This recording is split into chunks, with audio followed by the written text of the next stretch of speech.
சுமார் 10 மணி அளவில் இருந்து இரவு 12 மணி மட்டும் எங்களுடைய மக்களை நாங்கள் எந்தவித பாதிப்பும் இல்லாமல் அவர்களுடைய உயிர்களை பாதுகாக்கக்கூடிய வகையிலே எங்களுடைய கிராமத்தை விட்டு அயல் கிராமமான இரணப்பாலைக்கு கொண்டு சென்றோம்.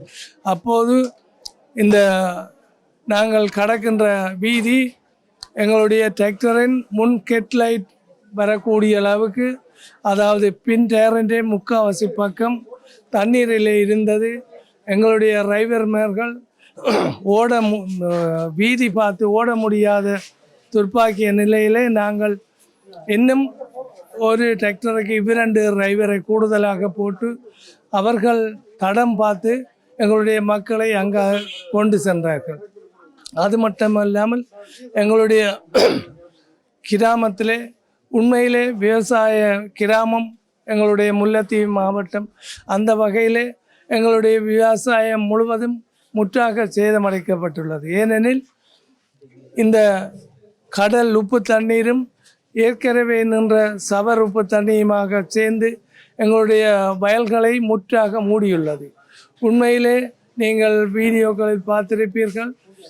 3 வரி கம்பி அடித்து கட்டைகள் போட்டதுக்கு மேலாலே எங்களுடைய கிராமத்து படகுகள் மேலாலே சென்றார்கள். அந்த வகையில் கட்டைக்கு கூட இந்த படகுகள் இந்த என்ஜின்கள் முட்டையில்லை. அவ்வளவு வகையில் எங்களுடைய கிராமம் நீரிலே மூழ்கியது.